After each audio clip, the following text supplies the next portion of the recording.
The first time I noticed the firewood was missing, I thought I had miscounted. It was late October, the kind of crisp evening where the cold sneaks through the windows, and the only thing that makes it tolerable is a quiet fire crackling in the corner of the living room. I walked out to the small shed by my fence, expecting the stack to be exactly where I left it. But 3 logs were missing. Not thrown aside, not disputed by the wind, just gone. I stood there for a long moment, staring at the space where they used to be. I told myself it could have been anything. A miscount, a misunderstanding, maybe even a raccoon that had suddenly developed a taste for seasoned oak. But the next morning, when more wood disappeared, and only the best pieces, I realized someone was taking them. And in our neighborhood, when something petty or inconvenient or downright ridiculous happens, there's always one name whispered first.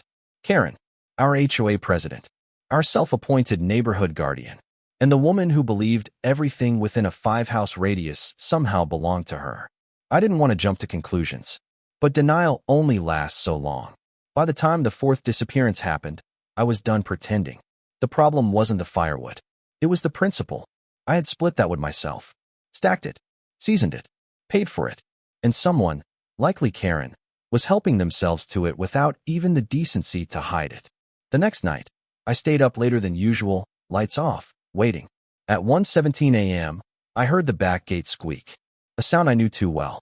I pulled back the curtain just enough to see the outline of a person slipping toward my shed.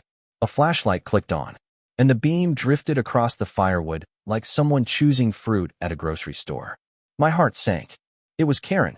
Gray sweats, pink slippers, her signature puffy jacket, and that ridiculous headlamp she wore for nighttime HOA surveillance duties.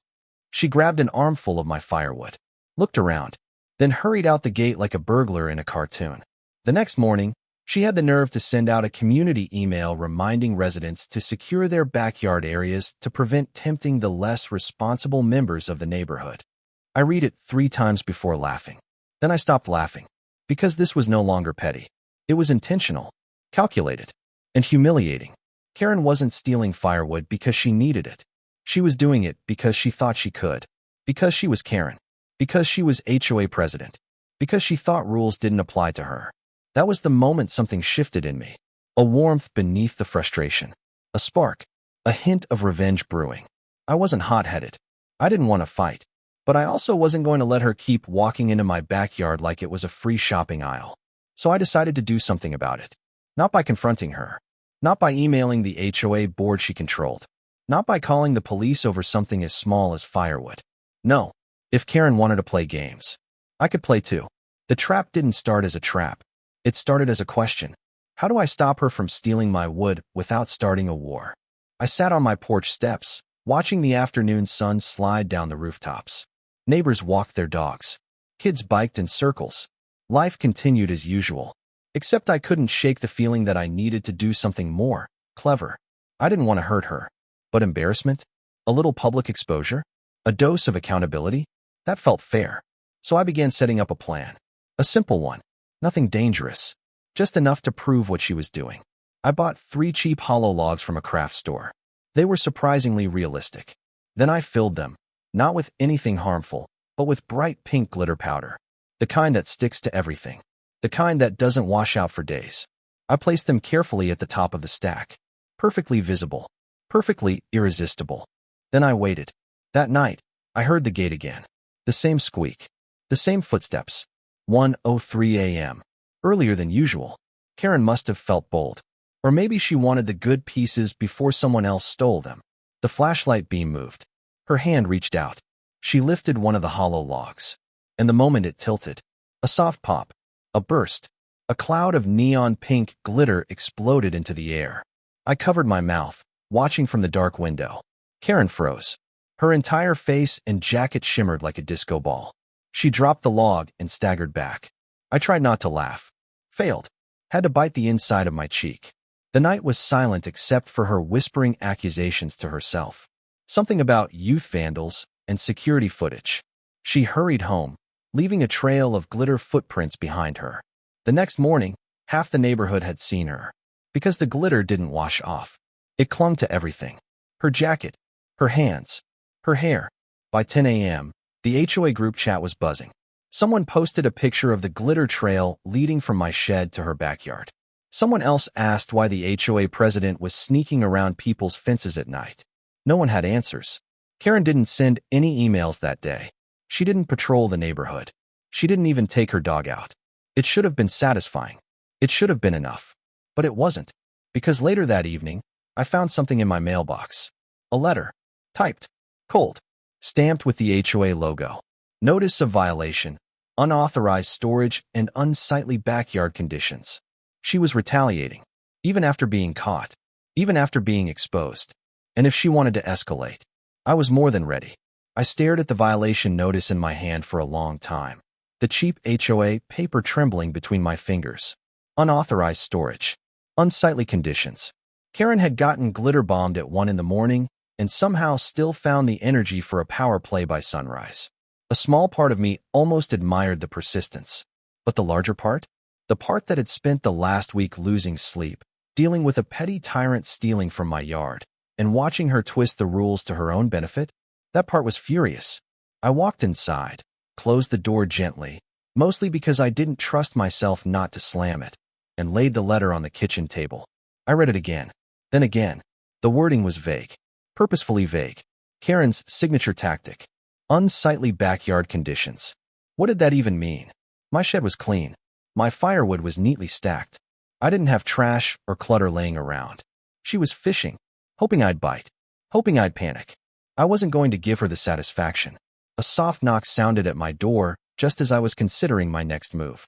I figured it was a delivery, or maybe Tyler from next door checking in. Instead, when I opened the door, I saw a familiar face. Mrs. Alderson, the 70-year-old retired teacher who lived across the street. Kind eyes, quieter than most, always baking cookies for the kids in the summer. She held a mug of tea between her hands and looked almost nervous. "I don't mean to intrude," she said softly, "but I thought you should know what Karen is saying." I felt a knot tighten in my chest. "Go on," I said, stepping aside so she could enter. She walked slowly to the kitchen and set her mug on the counter. "She's telling people someone vandalized her yard," she whispered.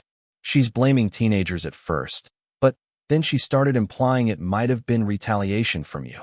I blinked. Twice, trying not to laugh. "She's saying I vandalized her yard?" Mrs. Alderson nodded. "She won't say it outright. She uses phrases like some people who felt targeted or individuals who don't appreciate HOA regulations. But, well, everyone knows who she means." I rubbed my temples. "Did she say why she was sneaking into my backyard at 1 in the morning?" Mrs. Alderson hesitated. "That's the part she's skipping." Of course she was.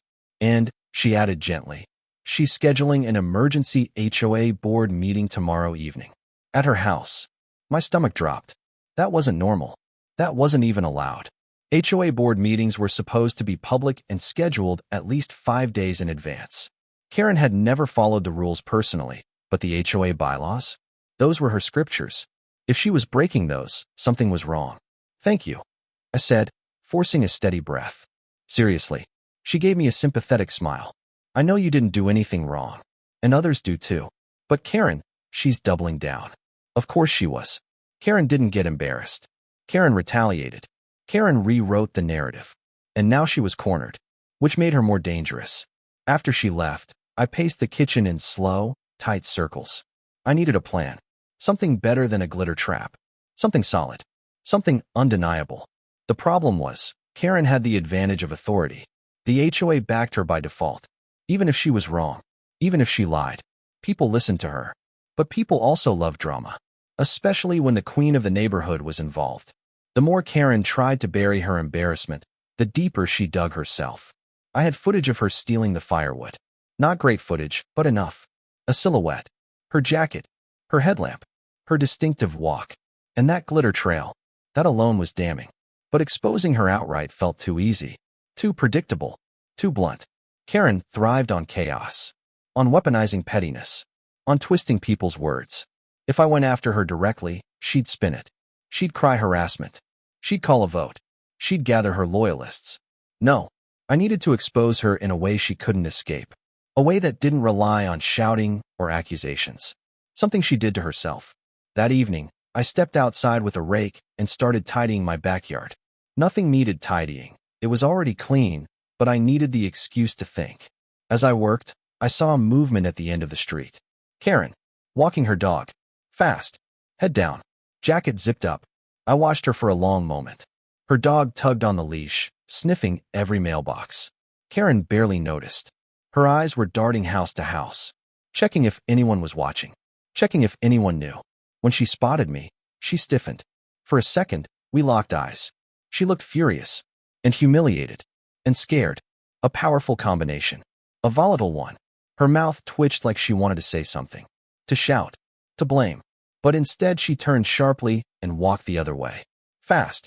By the next morning, the glitter trail was gone. Her driveway was washed.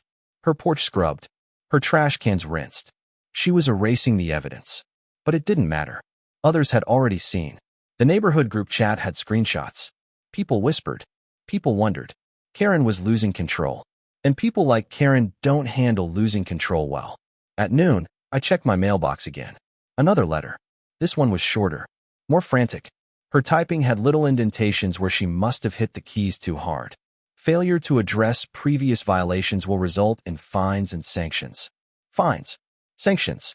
For unauthorized storage. A few neat stacks of firewood. I laughed. A short, hollow laugh. Then I tore the letter in half. Not out of anger, but because the decision had already been made. If Karen wanted to escalate, I would escalate smarter. But not by breaking rules. Not by yelling. Not by fighting. I would use her rules. Her obsession with order. Her hunger for control. And I wasn't the only one getting fed up. That evening, as I was locking up my shed, Tyler leaned over our shared fence. "You heard about the meeting tomorrow?" he asked. "Yeah." He crossed his arms. "She's trying to push some big amendment. Something about unapproved backyard structures." My eyes narrowed. "You're kidding." "Nope. She's targeting your shed." "My shed." "My perfectly legal, pre-existing shed." "She's saying it's a safety hazard," he added. "And she wants it removed." Removed. Karen wasn't just escalating. She was going nuclear. And that was when the idea hit me. Not petty. Not loud. Not dangerous. Simple. Clean. And utterly effective. Karen wanted a meeting? Fine. But she wasn't the only one who could prepare. I went inside and pulled up my laptop. I opened the HOA bylaws. I read them. Every line. Every clause. Every tedious paragraph Karen weaponized. And by the time midnight rolled around, I knew exactly how I was going to handle her. Not with traps. Not with glitter. Not with retaliation. With the truth. And proof. And the one thing Karen never expected. Me knowing the rules better than she did. The next evening, as the sun dipped behind the rooftops, I headed toward Karen's house. The neighborhood was strangely quiet. Lights on. Curtains open. People watching from behind windows. Everyone knew something was coming. Something big. When I reached her driveway, I saw the HOA board members already seated in white plastic chairs on her porch. Karen stood at the center, clipboard in hand, face still faintly sparkling with leftover glitter she couldn't fully scrub away.